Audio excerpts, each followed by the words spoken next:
Hi team, I'm Chris and this is Synth Studio. Now, I know I'm not the only one who's seen all the positive reviews of the TMA-2 Studio Wireless Plus headphones by AIAIAI. I have come this close to buying a pair of these so many times. I know a lot of you already have them and love them.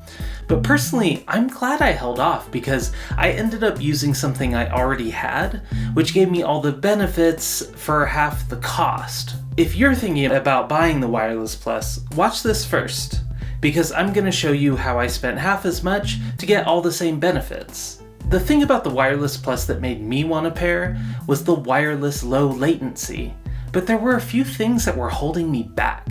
One was the giant size of the transmitter. I mean, it just looks huge for what it does. I make most of my music away from the studio. I need things to be way more portable than this. Also, I had already saved up to invest into some nice headphones.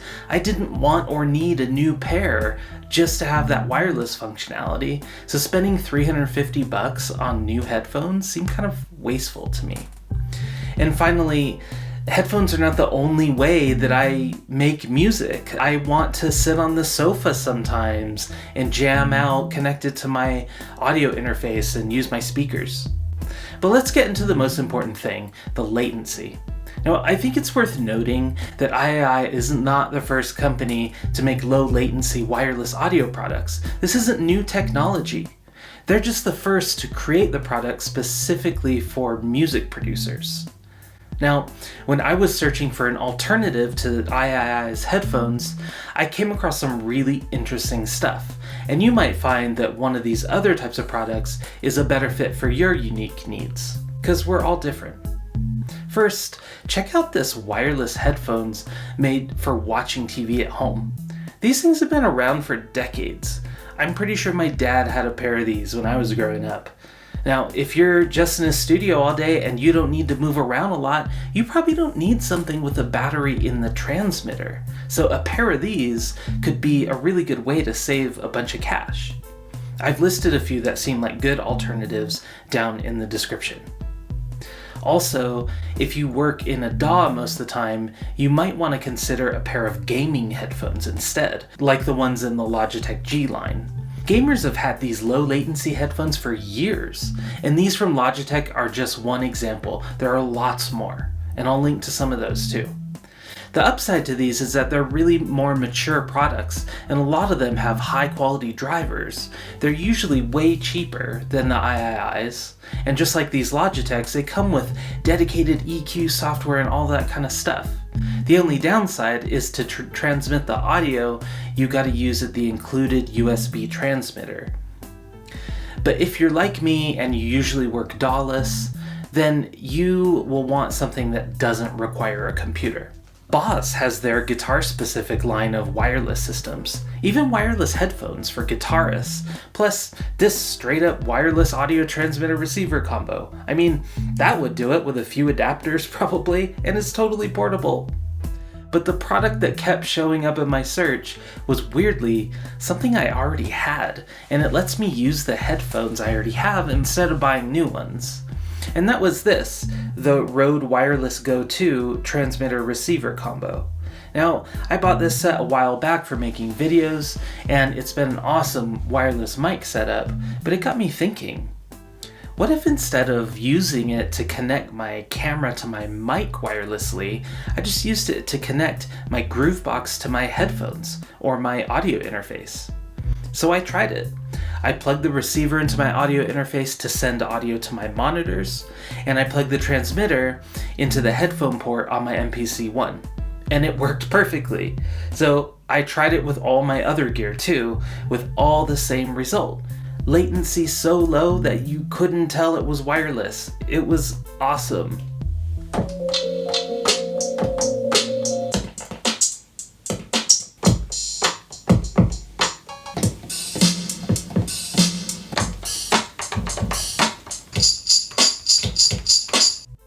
But what makes this better than the AIAIAI headphones? I mean, they both do low latency wireless audio, right?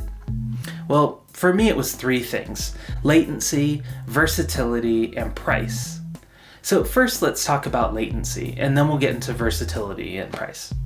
As music producers, we can't use regular Bluetooth headphones because of the latency. Our brains and bodies have learned how to play or sing at the speed of sound, which is about 1 foot per millisecond. So if you normally sit 5 feet away from your speakers when you make music, then you're used to 5 milliseconds of latency, just to kind of give you an idea. Well, most people perceive latency once it gets up to about 30 milliseconds, but people who make music and have more trained ears, that's most of us, perceive latency as low as 12 milliseconds. So 12 milliseconds is kind of the ideal bar for music production. And anything more than that could potentially throw us off our game. Now, the problem with the Wireless Plus headphones is that they have 16 milliseconds of latency.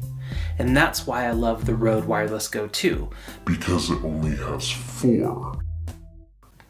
Now, I don't know about you, but I have a hard enough time finishing music as it is. The last thing I need is something that makes it even more difficult. And latency issues can make it harder to make music. When I was watching the reviews of the AIAIAI Wireless Plus, I noticed a lot of the reviewers going, yeah, I noticed the latency, but it's not that bad. And they're right, it's not that bad. For most people wouldn't even notice it, which I think is amazing. Especially compared to normal old school Bluetooth. It's a Christmas miracle what AIAIAI have built. But for $350, personally, I just couldn't justify the cost for not that bad. I need a product that's like way more purpose designed. My problem was not that I needed better headphones. I already had that. My problem was that the wires are always in the way. Now, also 4 milliseconds versus 16? I mean, this is where the Røde shines.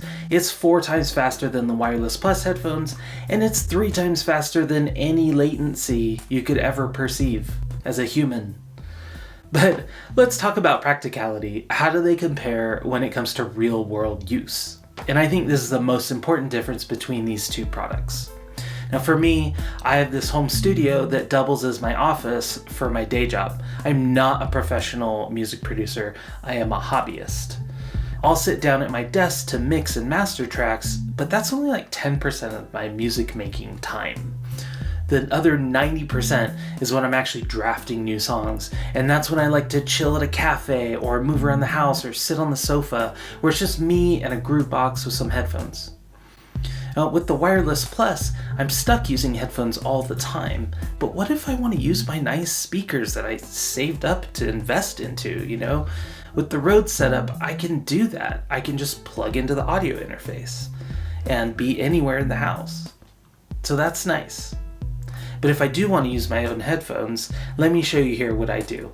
I use this like tiny patch cable to plug in the Røde receiver, and then I just Velcro it to the side of my Audio Technicas. These are what I use for mixing and mastering, but to be honest, I don't use these all that much, not as much as speakers. So it's nice having that kind of versatility where I get to use my higher quality equipment that I preferred with all the benefits of the low latency wireless audio. Of course, I can also just use the Røde to be the wireless mic setup it was designed to be, which it does super well. So for me, it's a way more versatile setup to keep the Røde in my bag compared to the Wireless Plus headphones. I mean, for portability, it's also obvious. The Røde is just way more portable and compact than the Wireless Plus, which don't fold down, by the way. And in terms of battery life, the Wireless Plus lists 16 hours plus, depending on what mode you're in, and the Røde is only 7 hours. But for me, 7 is more than enough for when I'm, doing production sessions. I'll admit that Velcroing these as some headphones is a little bit of a hack. Personally, for me, it's worth it. I love how the Røde is kind of like a Swiss Army knife for low latency wireless audio, and it costs way less money. I would have loved to see a more portable product from AIAIAI that caters to those of us who want even more versatility out of all these high-cost products that we're investing into. We're not all sitting in a, studio or vocal booth all day. I mean, heck, a purpose-built low-latency audio transmitter-receiver combo that's designed to work in the way that I use the Røde Wireless GO 2. I already spent too much money on headphones and speakers, so I'd welcome anything that helps me get more value out of those investments. This video is not sponsored, but if you use one of the product links in the description to buy any of the stuff I talk about, I might earn a small commission at no cost to you, so it's a nice way to support the channel. I hope this helped you find the best product for your needs. I'd love to hear from you on this one. On a scale of 1 to 10, how helpful do you think wireless headphones are going to be when you're producing music? That is it for today. If this kind of content is interesting to you, be sure to click the thumbs up on the video down below and subscribe to get notified when I post new videos just like this one. Thanks for watching. Until next time.